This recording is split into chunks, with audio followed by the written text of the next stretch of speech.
इतिहास में ना कुछ प्रेम कहानियां बस कहानियां नहीं होती, वो इतिहास बना देती हैं। और एक ऐसी ही कहानी है मार्क एंटोनी और क्लियोपेट्रा की। ये सिर्फ एक प्रेम कहानी नहीं थी, ये एक ऐसा जुनून था, एक ऐसा बवंडर जिसने दुनिया के सबसे ताकतवर साम्राज्य रोम को सचमुच घुटनों पर ला दिया था। तो आइए इस कमाल की कहानी में गहराई से उतरते हैं। इसे ठीक से समझने के लिए ना हम इस पूरी स्टोरी को एक क्लासिक ट्रेजेडी की तरह 5 एक्ट्स में यानी 5 हिस्सों में देखेंगे, शुरू से लेकर उसके अंजाम तक। ये कहानी शुरू होती है 2 अलग-अलग दुनियाओं के टकराव से। सोच के देखिए, 2 ऐसी कल्चर्स जिनके वैल्यूज, जिनके जीने का तरीका एक दूसरे से बिल्कुल बिल्कुल अलग था। एक तूफान का आना तो तय था।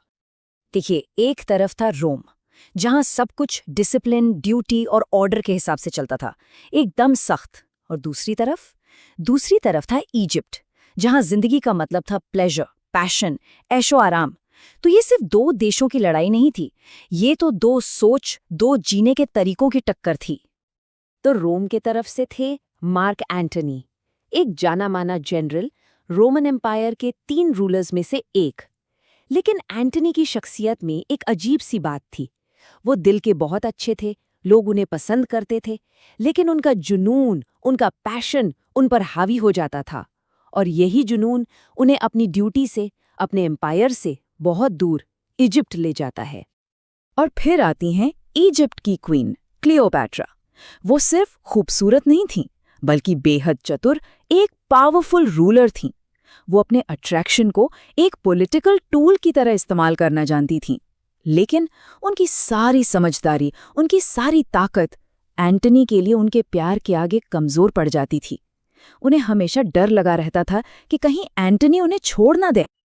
चलिए अब देखते हैं कि आगे क्या होता है, कैसे पॉलिटिक्स और पैशन का ये जाल और भी ज्यादा उलझता जाता है। एंटनी को अब एक चुनाव करना था, रोम या इजिप्ट, ड्यूटी या लव। और उनका हर फैसला उन्हें और क्लियोपैट्रा को एक अनजाने खतरे की तरफ धकेल रहा था। तो देखिए, एंटनी अपनी रोमन ड्यूटीज निभाने की पूरी कोशिश करते हैं। वो रोम लौटते हैं, वहां पीस बनाए रखने के लिए अपने को रूलर ऑक्टेवियस सीजर की बहन से शादी तक कर लेते हैं। कुछ समझौते होते हैं, लेकिन ये सब बस कुछ वक्त के लिए था। क्लियोपैट्रा की याद, इजिप्ट की जिंदगी उन्हें वापस खींच लेती है। और इस बार जब वो लौटते हैं तो मामला और भी बिगड़ जाता है। अब एंटनी के एक बहुत ही करीबी दोस्त थे, इनोबार्बस। उन्होंने क्लियोपैट्रा के बारे में जो कहा, वो उनके आकर्षण को बिल्कुल आसान शब्दों में समझा देता है।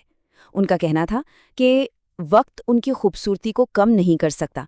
उनकी पर्सनैलिटी इतनी अलग है कि कभी बोरिंग नहीं हो सकती। दूसरी औरतें जिस भूख को मिटाती हैं, क्लियोपैट्रा उस भूख को और बढ़ा देती हैं। मतलब साफ था, एंटनी उनके जादू से कभी निकल ही नहीं पाए।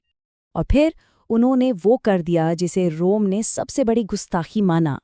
एंटनी और क्लियोपैट्रा ने इजिप्ट में एक ग्रैंड पब्लिक सेरेमनी की और अपने आप को और अपने बच्चों को रोमन टेरिटरीज का वारिस घोषित कर दिया। ये रोमन लॉ के खिलाफ था।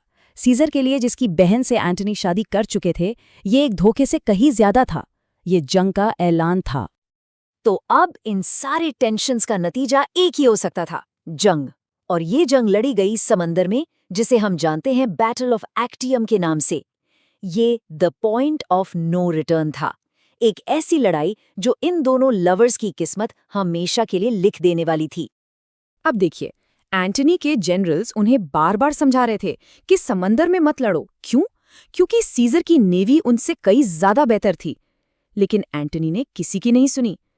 शायद उनके घमंड ने या क्लियोपैट्रा की जिद ने उन्हें ये गलत फैसला लेने पर मजबूर कर दिया। सोचने वाली बात है, एंटनी जमीन पर लड़ाई के माहिर थे, लेकिन वो उस जगह लड़ने चले गए जहां वो कमजोर थे। और फिर लड़ाई के अहम बीच में वो हुआ जिसकी किसी ने कल्पना नहीं की थी।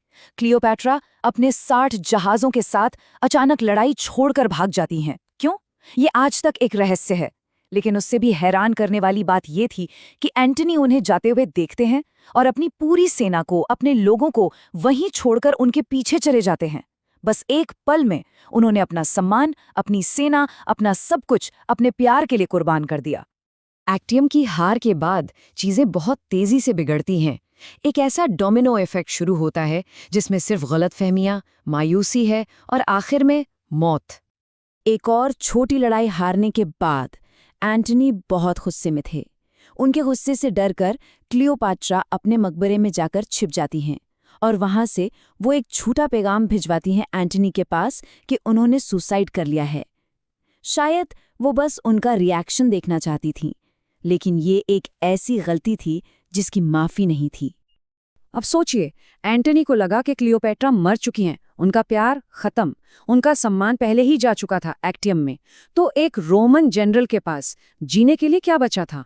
एंटनी के लिए इसका जवाब बिल्कुल साफ था। एंटनी ने अपनी ही तलवार पर गिरकर खुद को मारने की कोशिश की, लेकिन वो सिर्फ खुद को बुरी तरह से जख्मी कर पाते हैं, मरते नहीं। उनका एक वफादार साथी था, इरोस। एंटनी ने उससे कहा कि वो उन्हें मार दे, लेकिन इरोस अपने मालिक को मारने के बजाय खुद को मार लेता है। देखिए कैसी ट्रेजेडी है। एंटनी जमीन पर जख्मी पड़े थे, मर रहे थे। तभी एक मैसेंजर भागता हुआ आता है, सच्चाई लेकर कि क्लियोपेट्रा जिंदा हैं। उनके लोग उन्हें उठाकर क्लियोपेट्रा के मकबरे तक ले जाते हैं और वहां आखिरकार वो अपनी क्लियोपेट्रा की बाहों में दम तोड़ देते हैं। ये उनकी आखिरी मुलाकात थी, जो एक झूठ के वजह से इतनी दर्दनाक बन गई। एंटनी तो जा चुके थे, अब सारी कहानी का बोझ, सारी निगाहें क्लियोपेट्रा पर थीं और उन्होंने आखिर तक हार नहीं मानी। जीतने के बाद सीजर अलेक्जेंड्रिया पहुंचता है। वो क्लियोपेट्रा को कहता है कि वो उन पर रहम करेगा, लेकिन ये सब दिखावा था। उसका असली प्लान तो क्लियोपेट्रा को जंजीरों में बांधकर रोम ले जाना था और वहां लोगों के सामने अपनी जीत का सबूत बनाकर उन्हें घुमाना था। लेकिन क्लियोपेट्रा को ये जिल्लत मंजूर नहीं थी। वो सीजर की कैदी बनकर जीने से बेहतर एक क्वीन की तरह मरना चाहती थीं। उन्होंने सीजर के गार्ड्स को चकमा दिया और अंजीर की एक टोकरी में छिपाकर जहरीले सांप यानी एस्प्स मंगवा लिए। उन्होंने अपनी किस्मत का फैसला खुद किया। अपने सबसे शानदार कपड़े पहनकर पूरे शाही अंदाज में उन्होंने उस सांप से खुद को डसवाया और उनके साथ उनकी 2 वफादार सेविकाएं भी मर गईं। ये उनकी हार नहीं थी, ये उनकी पावर का, उनकी शान का आखिरी प्रदर्शन था। उन्होंने दुनिया को दिखा दिया कि उन्हें कोई झुका नहीं सकता। सीजर जंग जीत चुका था, सब कुछ उसके कंट्रोल में था, लेकिन क्लियोपेट्रा के इस आखिरी कदम ने उसे भी हिलाकर रख दिया। वो उनके इस जज्बे से इतना प्रभावित हुआ कि उसने हुक्म दिया कि एंटनी और क्लियोपेट्रा को एक साथ पूरे सम्मान के साथ दफनाया जाए। तो आखिर में उनके दुश्मन ने भी उनके प्यार की ताकत को माना और उनकी कहानी को अमर कर दिया। तो आखिर में एक सवाल रह जाता है कि ये एक ऐसे प्यार की कहानी थी जिसने एक पूरा एम्पायर तबाह कर दिया, या ये एक ऐसे एम्पायर की कहानी थी जिसने एक बेपनाह प्यार को तबाह कर दिया। ये सवाल आज भी उतना ही रेलेवेंट है और हमें सोचने पर मजबूर करता है कि इतने बड़े जुनून की आखिर कीमत क्या होती है।